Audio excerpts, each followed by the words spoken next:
से। लेकिन एक तीसरा अमृत हम आपको दिखा रहे हैं आज। इस अमृत का नाम है कथामृत। ये भगवान की कथा भी अमृत के समान है। उस अमृत को, पंचामृत को जिह्वा से पान करते हैं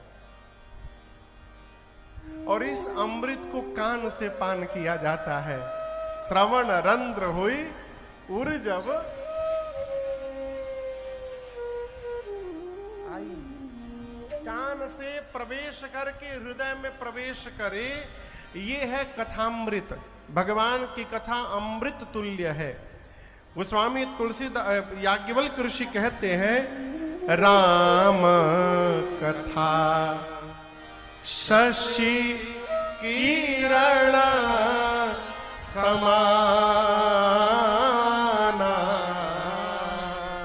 संत चकोर करहि जेहि पान। अब एक बड़ी अद्भुत बात, शरद पूर्णिमा के दिन जो अमृत टपकता है उसके लिए साल भर प्रतीक्षा करनी पड़ेगी। लेकिन आपका सौभाग्य देखिए, राम कथा आयोजन समिति के द्वारा ऐसी रचना बनी कि ओबरा के इस ग्राउंड में 9 दिन अमृत की वर्षा होने वाली है। जो जो इसको पान करना चाहे पान कर ले। यहां साल भर प्रतीक्षा नहीं करनी है, 9 दिन निरंतर बहेगी।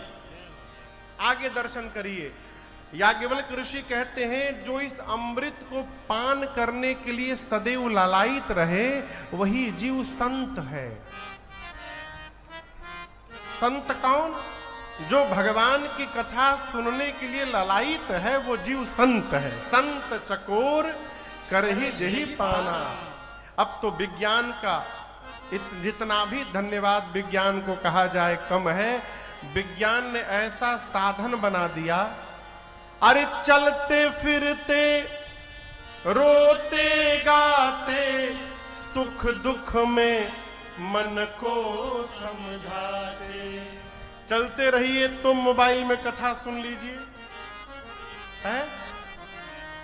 टहलते रहिए सुन लीजिए, गाते रहिए सुन लीजिए, खाते रहिए सुन लीजिए, लड़ते रहिए तब भी कान में ठेपी लगा के सुन लीजिए। और मोबाइल में कथा सुनने का एक और लाभ आपको बतावें जो पंडाल में नहीं मिल सकता। मोबाइल में जब मन करे महाराज के चेहरा पर एक बार इसे ठोक दीजिए, महाराज चुप।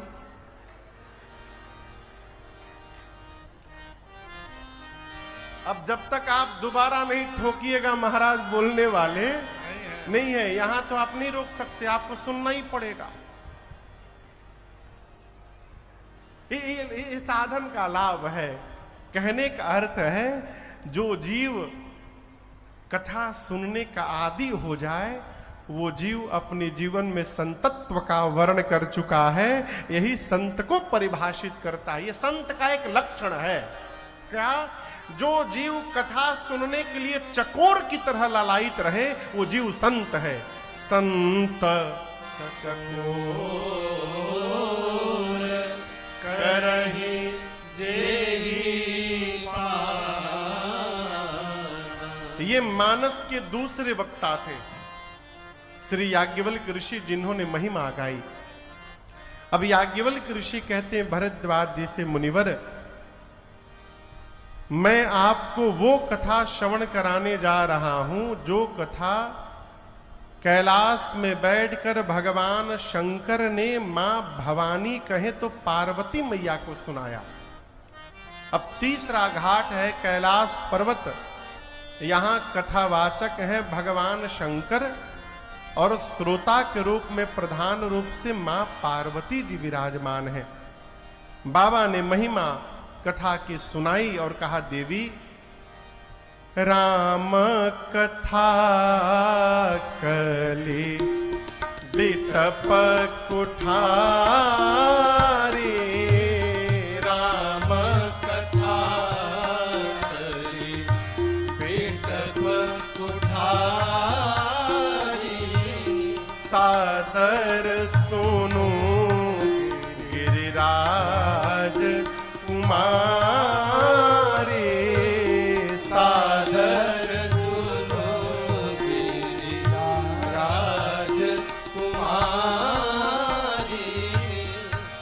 राम कथा सुंदर करता रे, राम कथा सुंदर करता रे, संशय विहग उड़ावनिहारी,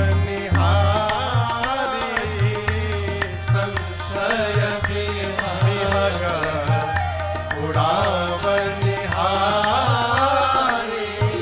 संशय विहग उड़ावनिहारी।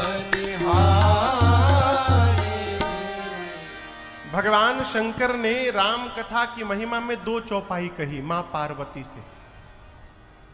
पहली चौपाई में बाबा कहते हैं देवी राम जी की कथा कुल्हाड़ी है। क्या है कुल्हाड़ी? आप लोग जानते हैं ना, एजा ओबरा में का कहल जाला कुल्हाड़ी के? टांगी। हाँ, टांगा टांगी कहते हैं भोजपुरी में, कुल्हाड़ी हिंदी में कहते हैं। राम कथा क्या है? कुल्हाड़ी है। कुल्हाड़ी से क्या करते हैं? लकड़ी काटते हैं। भगवान शंकर कहते हैं देवी जिस मनुष्य के जीवन में ये कलयुग के विकार कहें तो काम, क्रोध, मद, मोह, लोभ, मत्सर, ये सारे विकार जिस मनुष्य के जीवन में विशाल वृक्ष का रूप धारण कर चुके हैं, उस मनुष्य के जीवन के इस विकार रूपी वृक्ष को जड़ से काट कर समाप्त करने के लिए ये राम जी की कथा कुल्हाड़ी के समान है। अर्थात जिसके पास कथा रूपी कुल्हाड़ी रहेगी उसके जीवन में विकार के वृक्ष टिकने वाले नहीं है। ये कथा ही छटनी करती जाएगी है? और दूसरी चौपाई बाबा कहते हैं, कहीं पंखा कैच कर रहा है, दूसरी चौपाई बाबा कहते हैं राम कथा सुंदर करता रे, संशय विहग उड़ावनिहारी।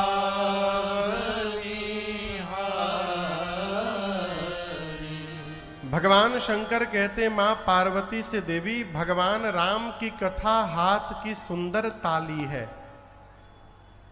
मां ने कहा प्रभु आप कथा को ताली क्यों बता रहे हैं?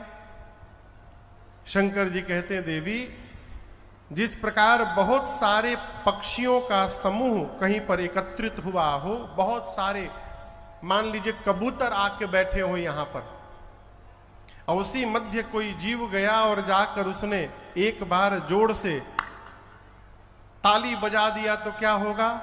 जितने कबूतर हैं, पक्षी हैं, ताली के बजने से सारे उड़ जाएंगे।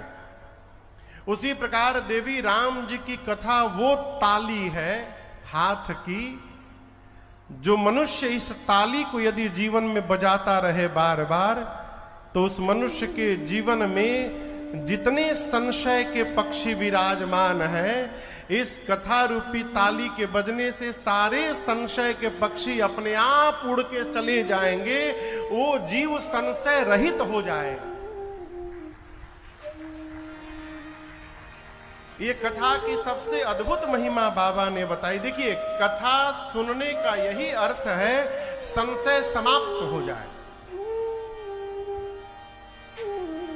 कई लोग कथा तो सालों से सुन रहे हैं, संशय समाप्त नहीं हुआ। देखिए जिज्ञासा अलग विषय है और संशय हो जाना यह बिल्कुल अलग विषय है। कथा सुन के भी संशय समाप्त नहीं हो रहा है, इसका मतलब समझ रहे हैं केसरी जी? एक मतलब बुझाता, कथा श्रवण करने के बाद भी यदि संशय समाप्त नहीं हो रहा है, इसका केवल और केवल एक अर्थ है कि शरीर केवल कथा पंडाल में बैठा था, हमारा मन पंडाल से बाहर भटक रहा था, इसलिए कथा में जाकर भी कथा कान में प्रवेश नहीं की। फोकटिया दवाई समझते हैं? फोकटिया दवाई, फोकटिया दवाई माने फ्री में मिल गया हो। जो दवाई फ्री में मिल जात है ना, उस दवाई को लोग फ्रिज के ऊपर रखत है और उसको खाते होते नहीं है। लेकिन जो दवाई पैसा से खरीद के लाते हैं, उस दवाई को घड़ी का सुई मिला मिला के खाते हैं। दवा खरीद के और फ्रिज पर रखने से उस दवा का प्रभाव हमारे जीवन में दिखाई देने वाला नहीं है। वो दवा जब तक भीतर प्रवेश नहीं करेगी, तब तक उसका शरीर पर प्रभाव पड़ने वाला नहीं है। उसी प्रकार कथा में आकर, कई तो लोग कथा में आके सोई जाते हैं। महाराज इतना मीठा गाते हैं ना, लगता है मानो लोरी सुना रहे हैं।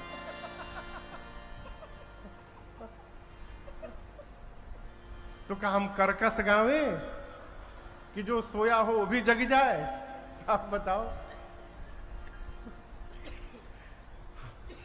कई लोग सोने आते हैं, कहते हैं बगल वाले से, देखो हम बड़े भावुक हैं, हम कथा सुनते ध्यान में चले जाते हैं। बगल वाला पूछेगा, हमको कैसे पता चलेगा कि आप ध्यान में चले गए? बोले नाक बोलेगा हमारा, अगल बगल सबको पता चलेगा हम ध्यान में चले गए। जब हम ध्यान में चले जाए ना, तो हमको थोड़ा जगाइएगा, हिला करके ध्यान से बाहर ले आइएगा। है देखिए, ये आपको सीधा उदाहरण दूं, कई लोग गंगा तट पर भी जाकर गंगा में स्नान नहीं कर पाते। अरे छोड़िए, गंगा जी के किनारे रहने वाले ही गंगा स्नान से वंचित रह जाते हैं। और कई लोग दूर से भी आकर गंगा जी में डुबकी लगा के चले जाते हैं। ये क्या है? जन्म जन्मांतर का बिगड़ा हुआ कर्म हमको सत्कर्म करने से रोक देता है। उसी प्रकार यदि पुराकृत कर्म बिगड़ा हुआ है, तो जीव कथा पंडाल में आकर भी कथा श्रवण करने वाला नहीं है। वो कथा सुनने से, कई लोग तो पंखे गिनत रह जाई, कौ वो पंखा लागल हुई हो, तोले आधा गिनल, तोले भुला गई, फिर शुरू से प्रारंभ।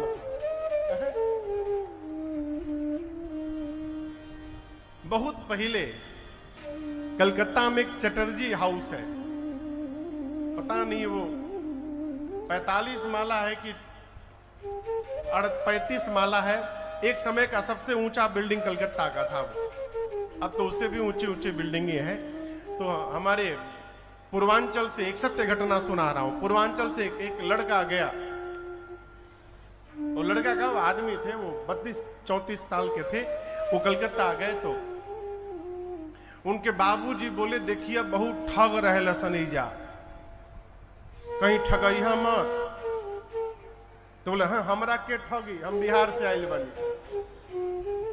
तो गए तो जीवन में पहली बार उतनी ऊंची बिल्डिंग देखे वो, 35 तल्ले का बिल्डिंग। अब वो खड़े होकर लगे गिनने, तो गिनते गिनते 25-26 तक ले जाए, तो अखिया चौधिया जाए, भुला जाए, फिर नीचे से गिनना शुरू करे।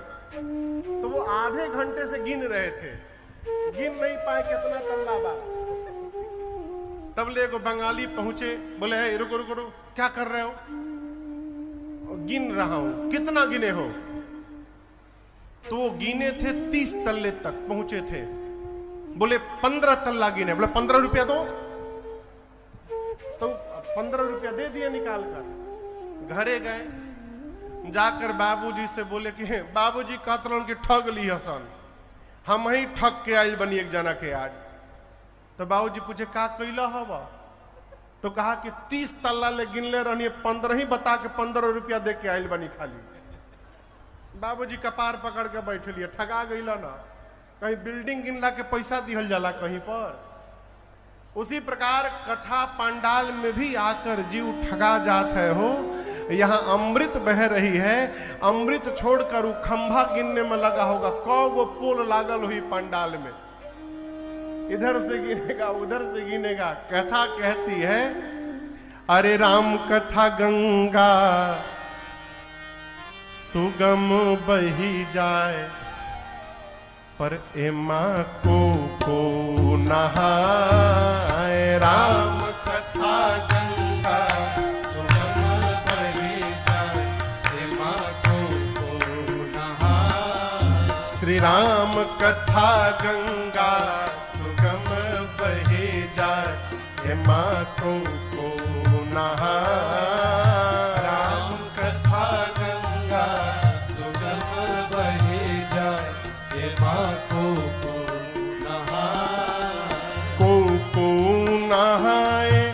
बड़ भागी नहाए, को नहाए, बड़ भागी नहाए। को नहाए, बड़ भागी नहाए। को नहाए, बड़ भागी नहाए। श्री राम कथा गंगा सुगम बही जाए, एमा को नहाए। राम कथा गंगा सुगम बही जाए, एमा को नहाए।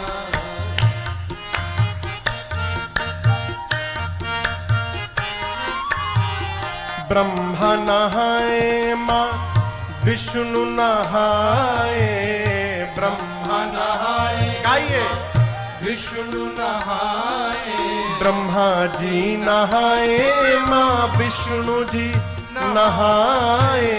ब्रह्मा जी नहाए, माँ विष्णु जी नहाए। और भोले बाबा नहाए अपन डमरू बजाए, एमा को नहाए।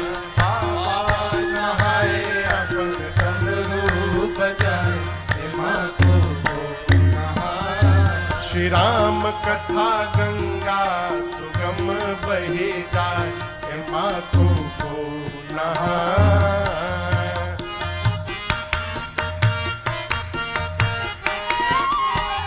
ध्रुव जी नहाए, प्रहलाद जी नहाए।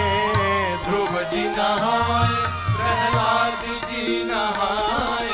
ध्रुव जी नहाए, प्रहलाद जी नहाए। ध्रुव जी नहाए, प्रहलाद जी नहाए। और नारद नहाए अपन बीड़ा बजाए, एमा को नहाए। नारद नहाए अपन बीड़ा बजाए, एमा को नहाए। राम कथा गंगा सुगम बही जाए, एमा को नहाए।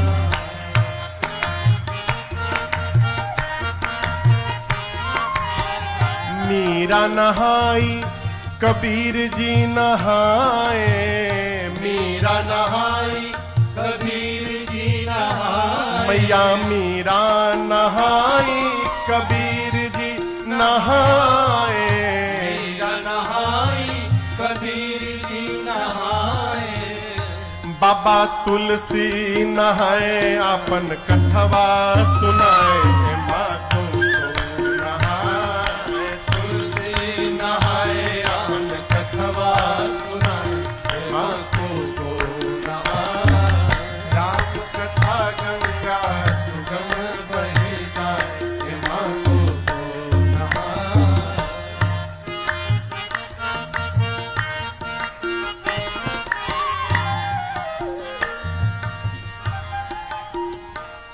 भरद्वाज जी नहाए, याज्ञवल्क जी नहाए। भरद्वाज जी नहाए, याज्ञवल्क्य जी नहाए। भारद्वाज जी नहाए, याज्ञवल्क जी नहाए। भारद्वाज जी नहाए, याज्ञवल्क्य जी नहाए। और भुसुंडी नहाए, राम कथवा सुनाए, एमा को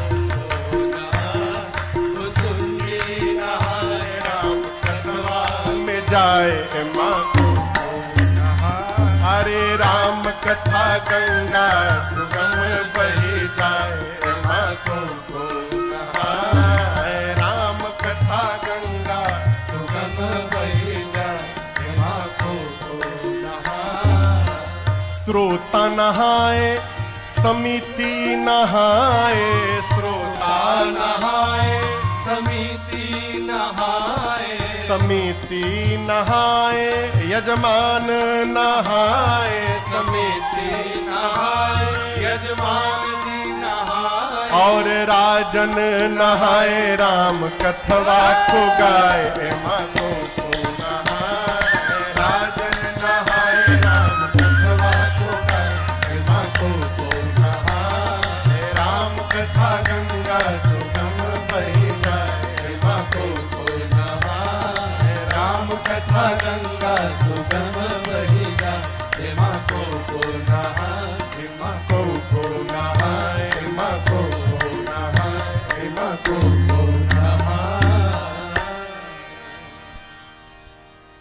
श्री राम कथा गंगा सुगम बही जाए माँ को नहाए।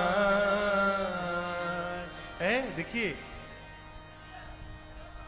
जीवन में भगवत कथा सुनने का यदि अवसर प्राप्त हो रहा है तो इसको पुराकृत कर्म का प्रभाव समझिए।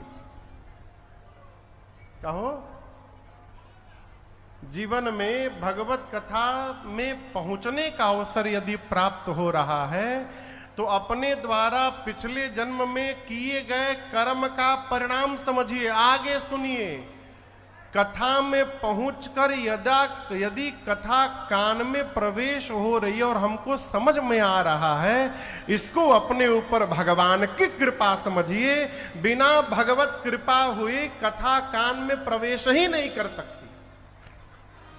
आवत यही सर बड़ी कठिनाई राम कृपा बिनु आई, बिना भगवान के कृपा के कथा प्रवेश करने वाली नहीं है। और एक बार यदि कथा जीवन में उतर गई माई बाप, तो जीवन के सारे संशय समाप्त हो जाएं। भगवान शंकर कहते हैं, जिस प्रकार हाथ की ताली बजने से पक्षी उड़ जाते हैं देवी, उसी प्रकार भगवान की कथा वो ताली है जिसके बजने से जीवन के सारे संशय रूपी पक्षी उड़ के चले जाएंगे। ये बाबा ने महिमा गाई। अब अंतिम घाट, शंकर जी कहते हैं, देवी मैं आपको वो कथा गाकर सुनाने जा रहा हूं जिस कथा को मैंने नीलगिरी पर्वत पर श्री कागभुषुंडी जी के मुख से श्रवण किया था। स्थान है नीलगिरी पर्वत, प्रधान वक्ता है श्री कागभुषुंडी जी महाराज, कौवा है, और प्रधान श्रोता के रूप में पक्षियों के राजा श्री गरुण जी महाराज विराजमान है। ये मानस का चौथा घाट है। इस स्थान पर गरुण जी महाराज श्रोता ही महिमा गाकर कहते हैं, प्रभु ये राम जी की कथा सदैव सुख प्रदान करने वाली है, जीवन से दुख का नाश करने वाली है। अस्तु आप कृपा करके ये सुखदायिनी राम जी की कथा हमको श्रवण कराइए। पूज्यपाद गोस्वामी तुलसीदास जी महाराज ने इन चारों घाटों की कथाओं को समेट करके जो रूप प्रदान किया, उस रूप का नाम है श्री रामचरितमानस। श्री रामचरितमानस में गोस्वामी तुलसीदास जी महाराज ने कितने कांड लिखे हैं?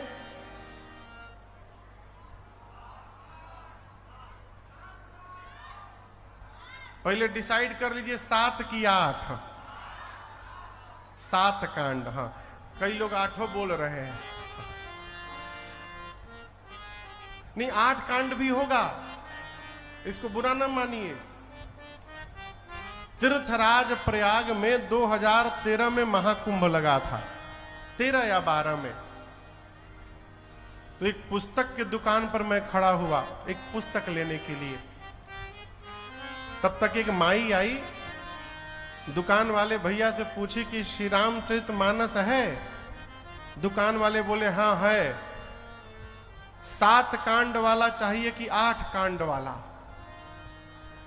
अब वो जैसे बोले मैं हिल गया। क्यों?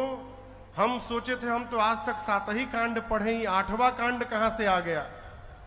माई बोली जब पैसे देवे कर लेवे के बाद तो 7 कांड वाला कहां लिया जाओ, 8 कांड वाला दीजिए, एक कांड का नुकसान हो जाएगा ना माई को। अब मैं वहां खड़ा हो गया कि एक बार हम भी दर्शन करिए, 8 कांड कहां से आ गए। तो भैया जो पुस्तक दिए वो बंबई प्रकाशन से प्रकाशित पुस्तक था, पूज्य श्री ज्वाला प्रसाद जी के द्वारा संकलित।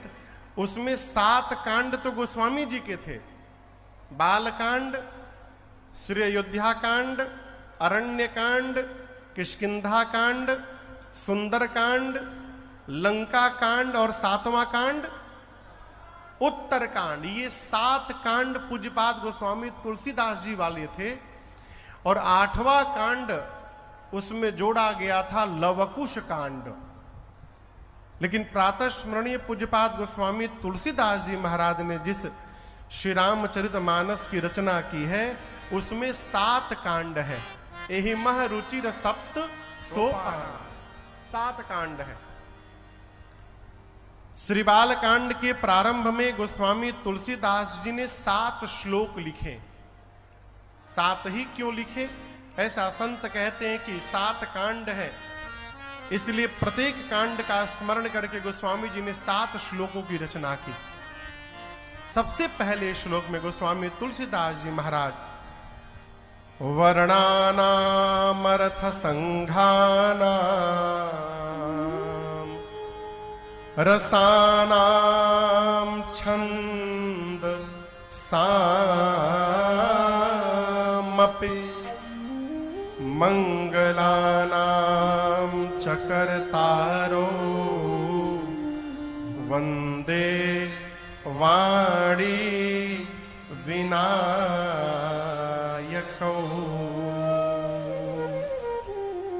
बालकांड के प्रथम श्लोक में ही पूज्यपाद गोस्वामी तुलसीदास जी महाराज एक ही साथ वंदे वाणी विनायको, मां सरस्वती और भगवान गणपति जी की साथ में वंदना करते हैं। एक साथ वंदना क्यों करते हैं? महापुरुषों का चिंतन है। मां सरस्वती बोलने की कला में पारंगत करती हैं, वाणी प्रदान करती हैं, बोलने का ढंग देती हैं। कौन? सरस्वती मैया।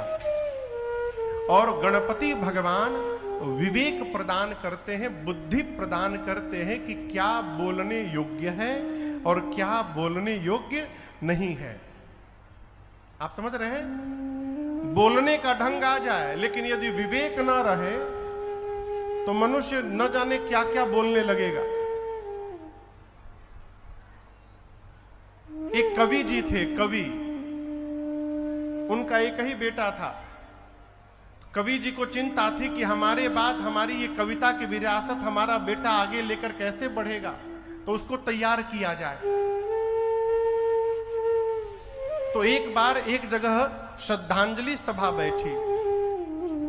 एक घर में कोई सेठ जी थे, बेचारे नहीं रहे, वो बुजुर्ग थे, तो उनकी शोक सभा बैठी, श्रद्धांजलि सभा। कवि जी को निमंत्रण आया तो कवि जी सोचे कि अपने बेटे को लॉन्च करने का सबसे बढ़िया अवसर आया है आज। बोले, खबर भिजवा दी कि मेरी तबीयत ठीक नहीं, हम अपने बेटे को भेज रहे हैं। अब बेटे से बोले कि देखो, सबकी सुनना, वहां बहुत सारे लोग आए होंगे, बहुत तरह की बात बोलेंगे, सबकी बात सुन लेना, अंत में तुम जाना और सबसे अलग हट के बोलना, नई बात। लोग खूब ताली बजाएंगे। बोला ठीक बाबूजी।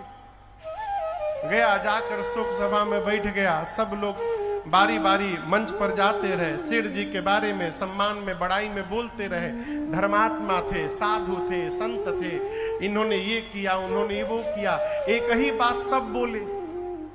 अब उसको पिताजी बोले थे कि जो सब बोलेंगे वो मत बोलना, नई बात बोलना। अंत में उसकी बारी आई, गया मंच पर, सबको प्रणाम किया, सेठ जी को पुष्प अर्पित किया, कहा कि देखिए सब लोग अपनी अपनी बात तो बोल दिए, मैं यही बैठे सोच रहा था कि इस घर के जो गेट है वो गेट बहुत छोटा बना हुआ है, मान लीजिए शोक सभा चल रही है और यही छत गिर जाए, भगदड़ हो जाए, तो इतने सारे लोग इतने छोटे से गेट से कैसे बाहर भागेंगे? अब उसको पिताजी बोले थे अलग बोलना कुछ, तो अलग में यही दिमाग लगाया।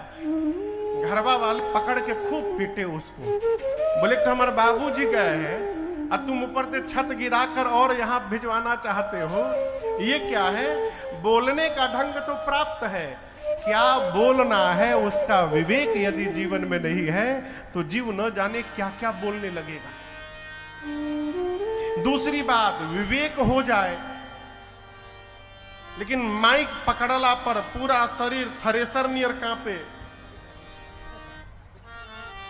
कई लोग तो घर में बहुत जोर जोर से बोलते हैं और उनको यदि मंच पे खड़ा करा दीजिए माइक देके तो पूरा शरीर भूकंप जैसा हिलने लगता है, बोल नहीं सकते।